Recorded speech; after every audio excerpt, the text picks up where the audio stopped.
Hello everyone, आज है 6 फरवरी और आज इस वीडियो में हम बात करने जा रहे हैं रिलायंस पावर के बारे में। 26 रुपए का शेयर है, 5% का लोअर सर्किट लगा है। जब से नतीजे आए हैं ये लगातार गिरावट दिखा रहा है।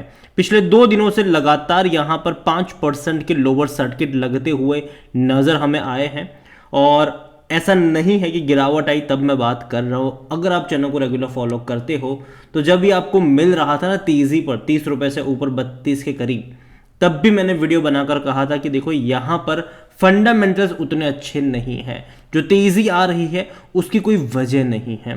गिरावट कभी भी यहां पर देखने को मिलेगी और इससे पहले भी अगर आप देखो तो जब भी इसने बड़े मूव्स बीच बीच में दिखाए थे, करेक्शंस बड़े ही आए थे यहां पर।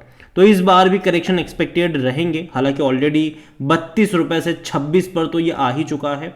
ऑलमोस्ट 20% का डिक्लाइन इसने दिखाया जरूर है और बात करेंगे कि और फर्दर आ भी सकता है कि नहीं। पहले के जो चार्ट पैटर्न है वो क्या यहाँ पर इशारा करते हैं।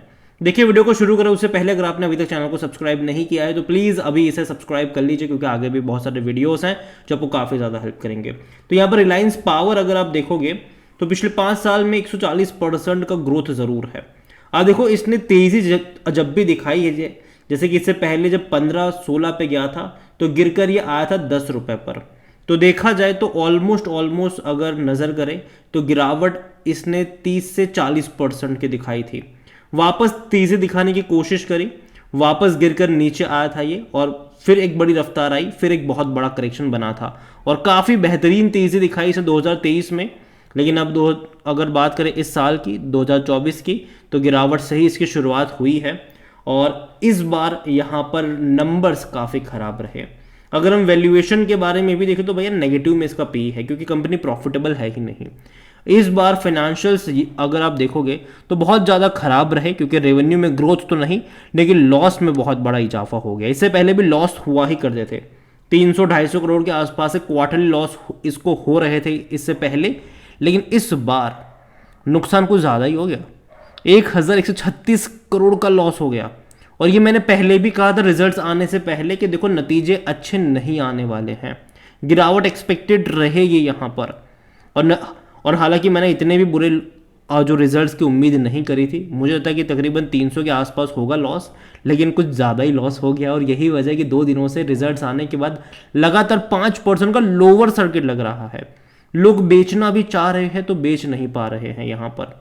अगर आप शेयर होल्डिंग के बारे में देखोगे कंपनी के, तो प्रमोटर के पास 24.49% का स्टेक है, 0.19% म्यूचुअल फंड के पास, 5.01% डोमेस्टिक के पास, 8.37 एफआईआई के पास है।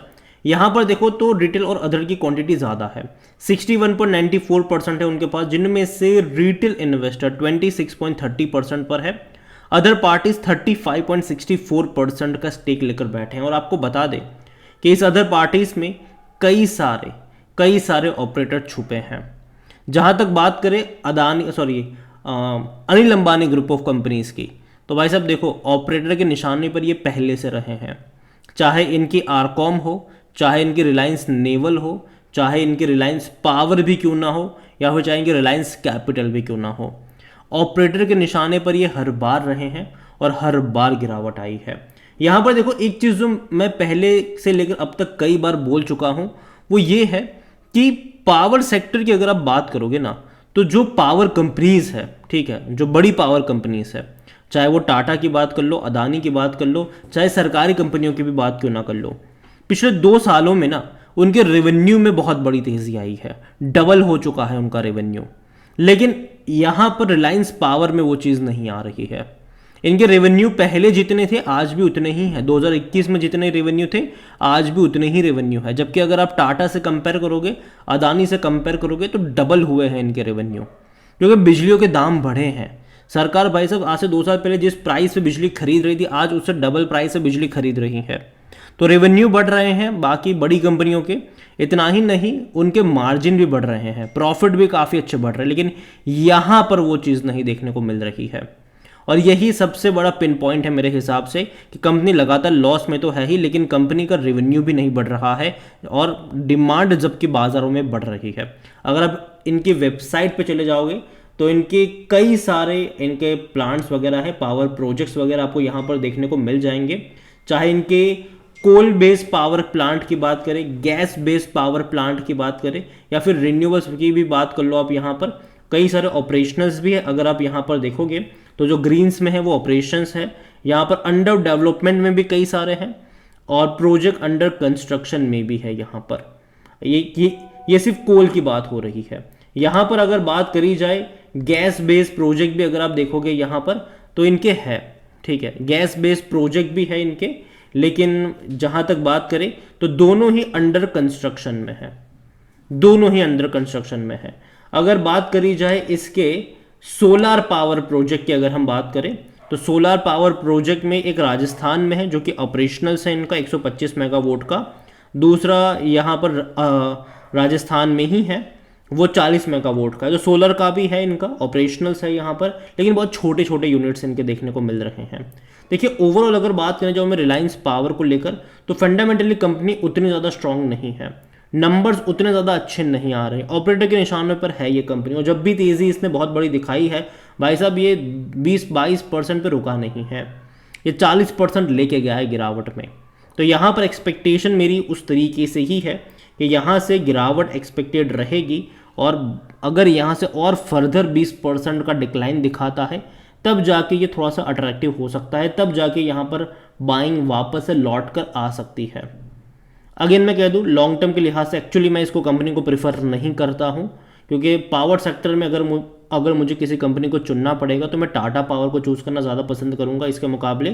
हालांकि सस्ता ये लगेगा ज़रूर, लेकिन एक्चुअली में लॉन्ग टर्म के लिहाज से जिनकी कैपेसिटी बढ़ने की चांस है वो टाटा पावर की रहेगी, इवन अदानी की भी रहेगी। लेकिन यहाँ पर अगर आप देखोगे तो यहाँ पर एकदम से तेज़ी आएगी, एकदम से गिरावट भी आएगी। यहाँ से अगर गिरावट दिखाता है 20 के करीब जाता है तब जाके यहाँ से बाइंग के मौके बनते हुए नज़र आ सकते हैं। अगर आपको रिस्क लेना है छोटी कंपनियों में तो वो लेवल पर आपकी नज़र होनी चाहिए। अभी हाल फिलहाल में इन्होंने अपना एक और प्लांट बेचा था 125 करोड़ रुपए के आसपास, और वो पैसों से ये इस्तेमाल करेंगे बाकी प्लांट के ऑपरेशंस के लिए और बाकी जो प्लांट्स है उनके डेवलपमेंट वगैरह के लिए। तो यहाँ पर देखा जाए तो जो बड़ी कंपनियाँ भाई साहब अपनी कैपेसिटी को बढ़ा रही है, अपने रेवेन्यू को बढ़ा रही है, वहाँ पर ये चीज़ मुझे रिलायंस पावर में मिसिंग लग रही है, और यही वजह है कि मैं शॉर्ट टर्म के लिए इसको अभी के लिए अवॉइड करूँगा। लेकिन हाँ, अगर ये गिर कर 20-22 के करीब जाएगा तब डेफिनेटली इसको इवेल्युएट करना रहेगा एक बार फिर से कि तब क्या सिनारियो यहाँ पर बन रहा है, खास करके वॉल्यूम वाइज। क्योंकि देखो इस कंपनी में वॉल्यूम्स का बहुत बड़ा इंपॉर्टेंट है, जब भी बड़ी क्वांटिटी में वॉल्यूम्स आ जाते हैं समझ लीजिएगा कि ऑपरेटर घुस रहे हैं यहाँ पर। तो आप इस पे ऊपर चाहे तो नज़र रख सकते हैं, लेकिन अगेन मैं कहूँगा अभी के लिए दूर बैठो, तमाशा देखो, लगातार डिक्लाइन वाला फेज चल रहा है, और जब ऐसा फेज चल रहा हो तब ज़्यादा एडवेंचर नहीं करना चाहिए। जब लगातार 5-5% का लोअर सर्किट लग रहा हो तो दूर बैठ कर ही तमाशा देखना चाहिए, यही मेरा मानना है। कोई बाय सेल रिकमेंडेशन नहीं है। वीडियो को यहीं पे एंड करूँगा, पसंद आया हो तो लाइक करो, शेयर करें, चैनल पर अगर पहली बार हैं तो प्लीज़ सब्सक्राइब करें, और रिलायंस पावर के बारे में आप क्या सोचते हैं वो भी आप मुझे कमेंट में लिखकर बता सकते हैं। Thank you.